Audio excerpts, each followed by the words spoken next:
So I don't know about you guys, but sometimes in my life I have experienced different scents that have just made me stop in my tracks and ask myself, what is that? Scents that just take you by surprise at such a deep, profound level that you have to just approach the person wearing it and ask them what it is that they're wearing.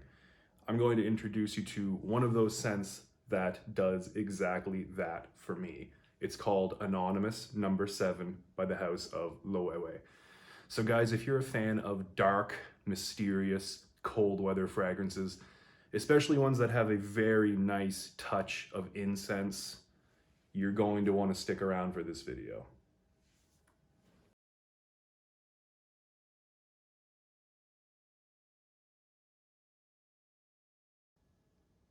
Hey, what's up guys? Welcome back to Real Scent Review. Thank you for tuning in again tonight, or this morning, or this afternoon.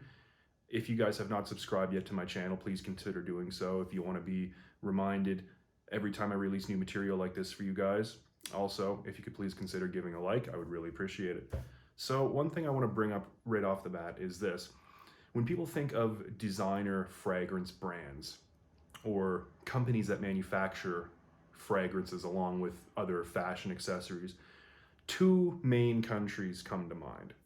So we have France and we have Italy. We're talking about companies like Dior and Chanel from France, for example, and companies like Versace and Armani from Italy. You could argue that the United States is also a big contributor with brands like Carolina Herrera and Tom Ford especially. Now, there's one other country that tends to get very overlooked, at least in the North American market, and that country is Spain. Spain has a very long history of fragrance-related concepts, fragrance-related culture. If we go back far enough, we have the Moorish rule. We had the Arab royalty who lived in castles in the southern part of the country who manufactured or had manufactured for them their own very luxurious types of fragrances and attars and essential oils. That's just one example. And we also have, up until the modern day, these days, we have companies like Loewe, which is actually a company based in Madrid. It's actually 176 years old this year. And the company has been endorsed in the past by celebrities such as Ernest Hemingway, Ava Gardner, Rita Hayworth. So, I mean, a lot of people my age, 25, 26, 27, probably aren't going to know who those people are. But let me assure you that back in their time, they were the most famous people in the world, arguably. So, the point I'm trying to make is that this company has been vastly overlooked, and unfortunately so, at least in the North American market. Because, here in Europe, Loewe is a fairly well-known brand. And in South America, Latin America, I know for a fact that it's also a pretty well-known company. So, but North America is a very important market in the world. It's highly influential. It has a lot of people who are willing to spend a lot of money to obtain certain things. Now, for those reasons and more, North America is a very important market. And I just like to, when people are busy thinking about fragrance countries like France and Italy, sometimes, if you look a little deeper, you can find some real gems from countries like Spain. So anyway, I gave you a brief introduction on the company Loewe. I just like to point out also that they are, as far as designer fragrances go, they're very artistic. By that I mean the scents that they release are not super mainstream. They're not super typical. They're not, your average blue aquatic freshie, although they do manufacture certain scents like that. For the most part, though, they take a more artistic sort of spin on the fragrances that they release. And I think this is a perfect example here. Loewe 7 Anonymous.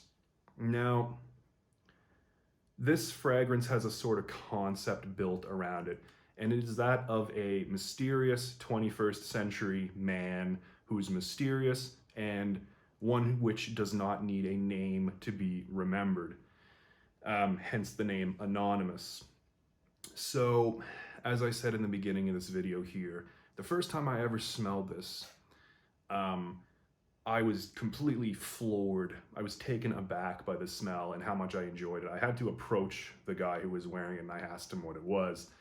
So, you know, a seemingly random person out there had ended up having, you know, a decently large effect on my life because, you know, because of that person, because of that situation, that particular time, I was able to be exposed to what would become, you know, one of my absolute favorite scents of all time. Okay, so I digress. Moving on to the actual note breakdown here. They call it Loewe 7 Anonymous because there are 7 notes. There is an entire line called number 7 by Loewe. We have the original 7. We also have 7 Anonymous, and there's also one called 7 Cobalt, which is Loewe's take on, you know, Bleu de Chanel type of fragrances. This one, however, is the darkest and the most mysterious and, in my opinion, the most elegant, not only of this line, but of the entire house. So the first opening notes we have are incense and pink pepper. In the heart, we have leather, benzoin, and vetiver. And of course, in the dry down, we have labdanum and a little bit of creamy sandalwood. Now, I'll be honest with you, the notes that you're going to detect more so than any other ones, the most overpowering notes by far in this are the incense, the leather, and to a lesser extent, the vetiver and the sandalwood. So all in all, it's a smoky, leathery, kind of earthy, but very dark fragrance. All right, it's mature. There's nothing sweet whatsoever about this. It's very dry, very smoky, very dark, very mysterious, very evocative of just pure mystery, and especially nighttime. The bottle is a matte black finish at the bottom here, and the top part we have, you know, metallic plastic.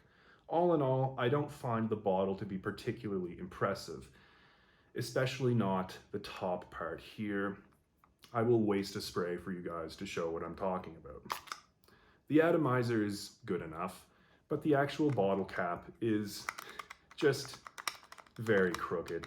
You know, you have to use 2 fingers to push it down evenly, because if you use 1 finger to push it down, even towards the middle here, you're gonna get an uneven push down on the cap, and it's gonna cause some dribbles when it sprays, which is something that nobody wants. So as far as the bottle itself, I'm not a huge fan of it, but as I always say, it's what's on the inside of the bottle that counts. So yeah, absolutely one of my favorite fragrances. And right off the bat, incense. It's a smoky incense. It's one that reminds you of church. It would remind a person of being in church, for example. Very smoky incense here, which is you know, probably a nice departure, a more interesting departure than other incense forward scents, such as Zadig and Voltaire's This Is Him, Versace Dylan Blue, for example, Bleu de Chanel, especially the Eau de Toilette version. Although those scents all contain incense, it is not nearly as smoky as this rendition, and in my opinion, this is just much classier. It's also very dark. You know, it's made to be worn by a certain type of person, a mature person who is a man of few words. That's the image that I get here when I smell this fragrance. You know, without getting too philosophical here, I think it's just a very deep, almost meditative fragrance. It's very special. I get incense, I get some dirty leather, I get some vetiver. There is vetiver in this, and it's a very earthy vetiver. A lot of people might consider this to be too mature for their tastes, which is why I said, you know, it's geared towards a mature audience. I can't see many, you know, 20-year-olds enjoying this one, for example. However, I think this definitely has its audience. People who really appreciate perfumery as an art are going to love this. People who have experienced fragrances containing incense, maybe such as This Is Him by Zadig and Voltaire, who really want to up their incense game, I think this is great, a great introduction to like real smoky incense. It's not overpowering by any means. The notes individually can come off as sort of powerful, but when they're all blended together as masterfully as this is, it results in something that's not overpowering. It's very well blended and it's kind of subdued. I'm going to be talking about the performance next. The performance on this is above average, I will say. It's not beast mode, it's nothing earth-shattering, but it is good. For example, longevity on my skin, I get about 7 hours before it starts to disappear. Projection, really good in the first hour, and then it starts to die down. It only really ever projects probably less than an arm's length. I'd say between the elbow and the wrist, After the first hour, it definitely starts dying down back closer to the shoulder and eventually to the chest, and eventually it forms a very small scent cloud around the wearer. Having said that, this is it's a more sophisticated fragrance. It's not one that you necessarily want to be beast mode. So also having said that, the sillage is not monstrous either. It hangs around in the air probably for, 7 or 8 minutes, less than 10 minutes after you leave the area. So like I said, it's more of a formal scent. The versatility on this one is lower than a lot of designer fragrances. It lacks mass appeal. However, if you're around the right type of people, they're generally going to like this. Like if you wear this to a formal event where there's going to be other people dressed up, in those situations, this scent is likely to be appreciated. Whereas if you wear this out to a club, it's probably not going to be the same case. So having said that, I think this is definitely more for formal occasions and definitely for mature wearers. I'd say ages 25 and up, absolutely 100% a masculine fragrance, by the way. So males age 25 and up, who have a mature sort of demeanor about them, have a mature way of being, essentially. Guys like that, I think, are really going to appreciate this. Now, I suggest only picking this up, if you're really into fragrances. Maybe you already have a growing collection, or if you're really wanting to explore some smokier types of incense fragrances as a first time. So for example, if you already have something like This Is Him by Zadig or Voltaire and you want to take it up a level, as far as designers go, I think this is going to be your best shot. Now, I wouldn't say this is a good blind buy, especially not for beginners, because like I said, it leans mature and there's an elegant classiness to it that's not going to be appreciated by, I think, first-time fragrance enthusiasts, you know what I mean? So for that reasons, I think it's only suitable for mature men who know what they're looking for in a fragrance, right? So also the price. In North America, I will be honest with you, this one is not cheap. It's not on the cheaper side. So for 50 milliliters, you can find this on FragranceNet for $98 US. Now let me tell you something about FragranceNet.